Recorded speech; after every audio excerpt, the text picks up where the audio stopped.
This is a Walt Disney original little long-playing record, and I am your Disneyland story reader.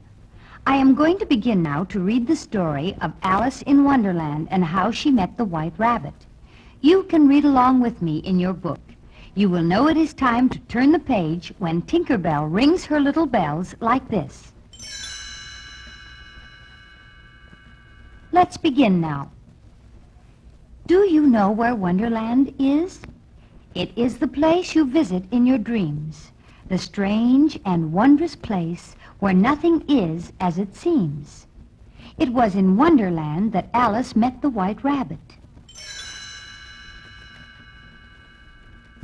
He was hurrying across the meadow, looking at his pocket watch and saying to himself, I'm late for an important date. I'm in the stew, can't even say goodbye. Hello, I'm late. He hopped across the brook and disappeared into a hollow tree. That's curious, said Alice. A rabbit who wears a waistcoat and carries a watch and can talk. He's in such a hurry, he must be going to a party. I surely would like to go too.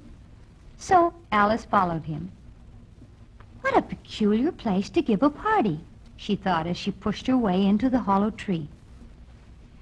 But before she could think any more, she began to slide on some slippery white pebbles inside, and then she began to fall.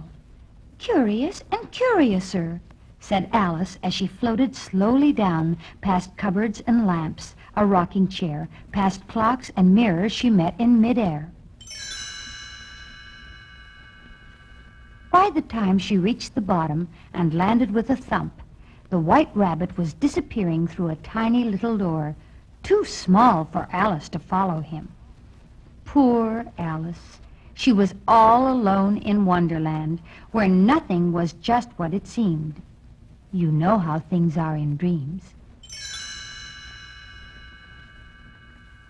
Whenever she ate a bite of cake or took a sip to drink, she would shoot up tall or grow so tiny she was sometimes afraid she would vanish quite away. She met other animals, yes, indeed, strange talking animals too. They tried to be as helpful as they could, but they couldn't help her find the White Rabbit. And I really must find him, Alice thought, though she wasn't sure just why. So on she wandered through Wonderland, all by her lonely self.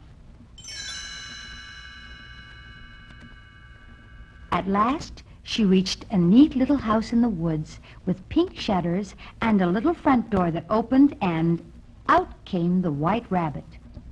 Oh, my twitching whiskers, he was saying to himself. He seemed very much upset.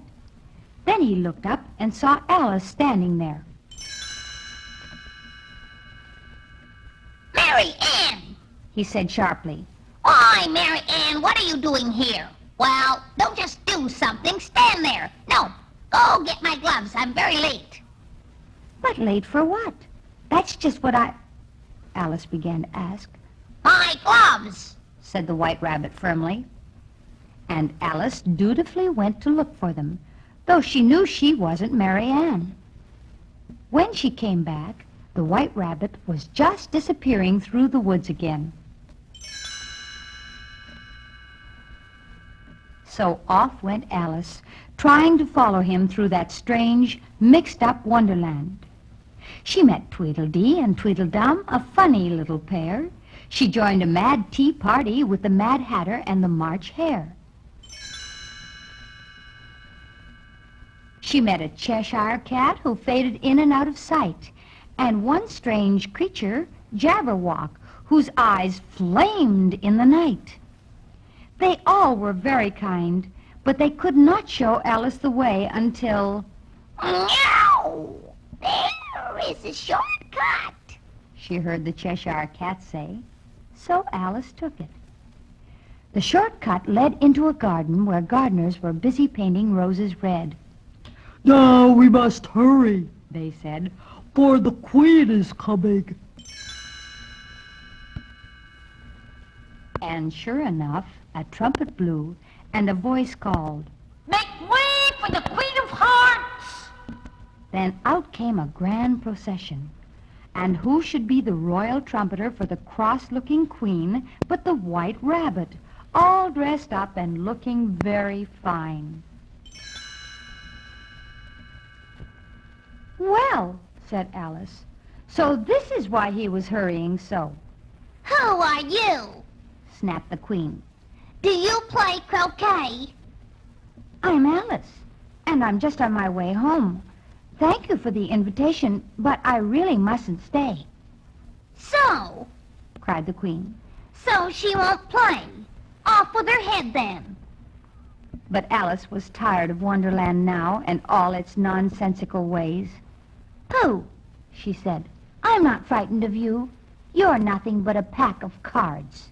And with that she ran back through that land of dreams, back to the riverbank where she had fallen asleep. She said as she rubbed her eyes. "I'm glad to be back where things are what they seem. I've had quite enough for now of Wonderland."